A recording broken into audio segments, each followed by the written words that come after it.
Today's super lucky for Pita's dad, as Pita won first, making Kresei's rigid face smile. Kresei took Pita to a gathering where friends shared legends about him.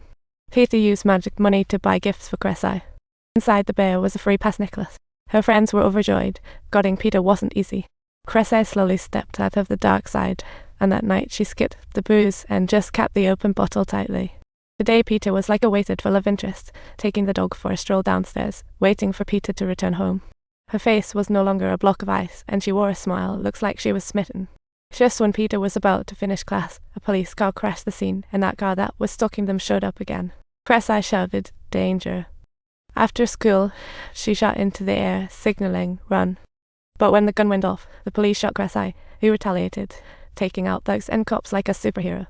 They were indeed in cahoots. When Pita saw Kresei get shot, she made a bold return.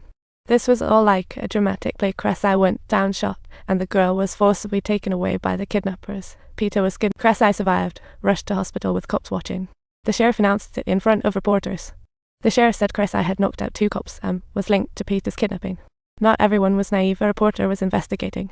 Records showed officers weren't on duty, but appeared in uniform at kidnap. A total mystery. What on earth is going on? Were those officers really part of a bad cop club?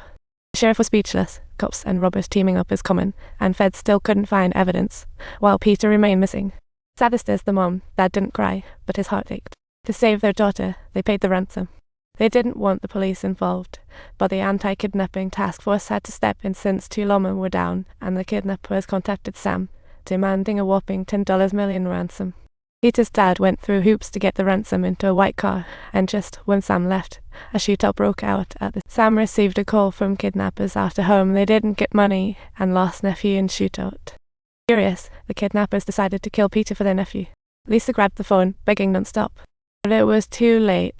The severely injured Kresei was also being yanked away. The FBI chief deemed the hospital dangerous. When Kresei woke, her friend said, during the exchange, the ransom was snatched, the girl killed, and the kidnapper's nephew too, so they killed Pita. Kresei's heart was in pain, and after her injuries improved, her friends wanted her to rest up at the Navy Hospital in San Diego, but she declined, heading to the crime scene to check it and let reporters investigate. At the scene, Kresei checked things out. The reporter found her and bluntly said after a brief intro, there's a brotherhood called Lamanda. They shield high-ups, corrupt cops, and mastermind crimes. The journalist thought Kresei was a victim. She wanted to expose this dirty little circle, so she wanted to chat with Kresei, handing her a business card saying, "You can network with friends." In reality, Kresei wanted the reporter's help, but her friends planned to ship her back to the States.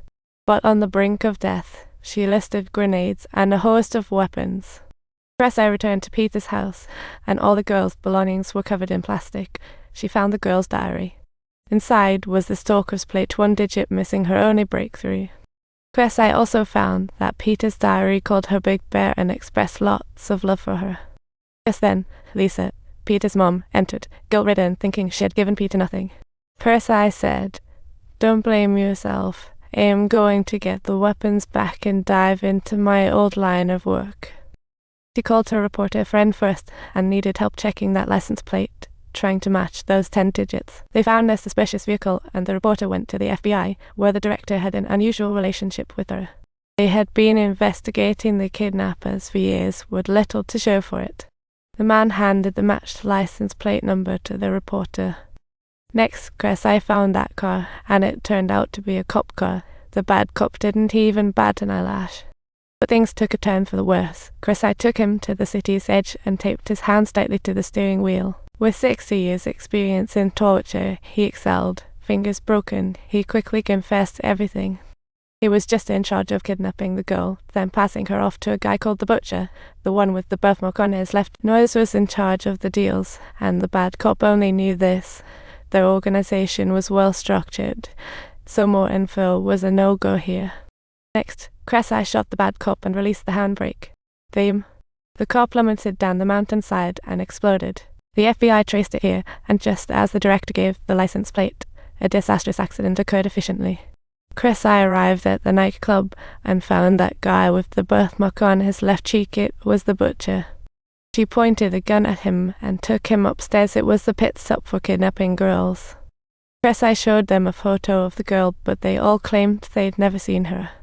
So Kresei decided to show the pig to the monkey method for interrogation, and it worked. Long-haired guy spilled the beans. The reason was his nephew was killed.